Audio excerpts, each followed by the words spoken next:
कहती है, प्रभु आप मुझे वचन दीजिए कि आपकी माया मुझे कभी ना व्यापे। भगवान ने कहा ठीक है, परंतु आप भी नहीं बताइएगा कि मैंने आपको दर्शन दिखलाया। माँ ने कहा मैं नहीं बताऊंगी प्रभु। माँ ने भी भगवान को वचन दिया। चारों भाई बड़े हुए, चूड़ाकर्म संस्कार हुआ, पेट का बाल उतरा, सर पर शिखा छोड़ करके भगवान के बाल भगवान के मस्तिष्क में ही विलीन हो गए। अब यहाँ पर देखिए, सिर पे शिखा रखनी चाहिए। यदि हिंदू हैं, आप मुस्लिम हैं तो मत रखिए, कोई बात नहीं, लेकिन आप हिंदू हैं तो शिखा रखिए। जैन मुनि प्रातः स्मरणीय तरुण सागर जी महाराज कहते थे कि जानते हैं, जो पुरुष लोग होते हैं, पुरुषों से ज्यादा माताएं लोग बुद्धिमान होती हैं।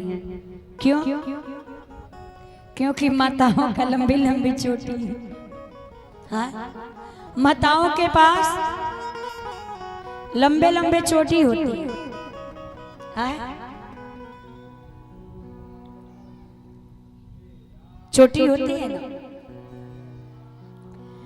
कहते हैं कि उन लोगों की चुटिया जो है बड़ी बड़ी होती है, और पुरुष लोग क्या करते हैं, अपने चुटिया को कटवा देते हैं। पुरुष लोग क्या करते हैं, अपने चुटिया को कटवा देते हैं। ये तो विनोद की बात है। कहते हैं कि देखिए, जहां पर शिखा होती है ना, वहां पर मस्तिष्क की जितनी नसें होती हैं उनका जंक्शन पॉइंट है। जहां पर शिखा है वहां पर शिखा को बांध करके रखना चाहिए। उसका जंक्शन पॉइंट है। जितनी भी सकारात्मक ऊर्जा होती है ना, आप जितना भी सत्कर्म करते हैं तो पंडित जी पहले शुद्धिकरण करवाते हैं, आचमन करवाते हैं,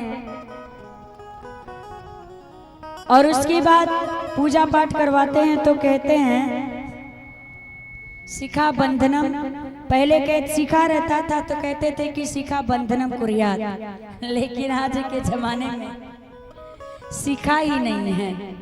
तो पंडित जी लोग भी होशियार हो गए हैं। तो पंडित जी क्या कहते हैं, शिखा को स्पर्श कर लीजिए।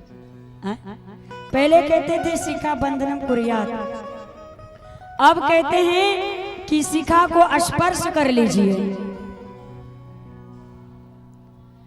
तो जो पुण्य करते हैं, जो सत्कर्म करते हैं, वो सत्कर्म का जो ऊर्जा है ना, वो बना रहता, नहीं तो वहां से निकल करके चला जाता है। इसलिए शिखा रखनी चाहिए।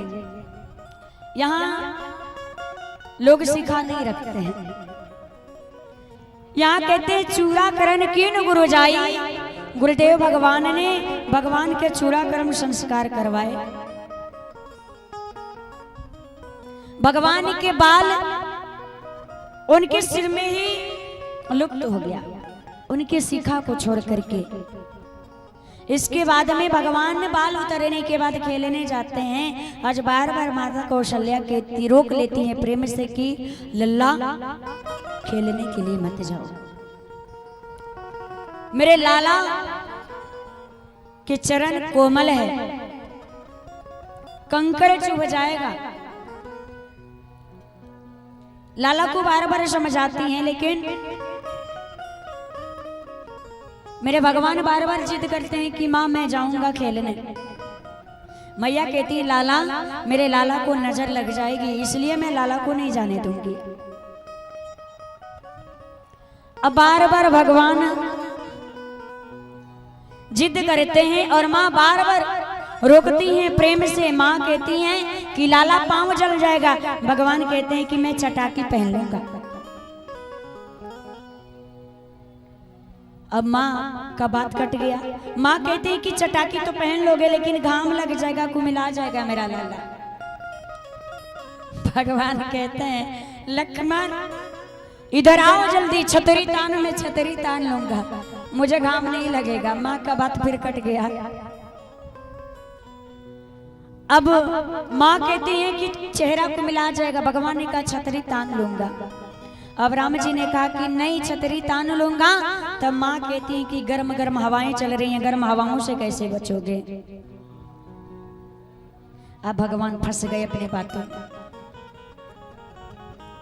आज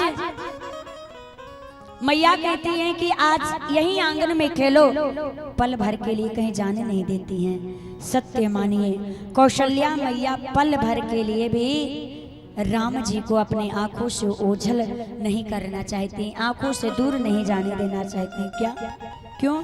क्योंकि सोचती हैं कहीं मेरे राम मेरे आंखों से दूर गए और उसी समय यदि मेरा प्राण निकल जाए तो मैं क्या करूंगी। इसलिए कौशल्या मैया प्रेम वश राम को अपने से दूर जाने देना नहीं चाहती हैं। अजय राम जी बच्चों के साथ में ही आंगन में खेलते हैं और उसके बाद मां से अनुमति लेकर के प्रभु गलियों में जाकर के अपने बाल सखाओं के साथ में खेलते हैं।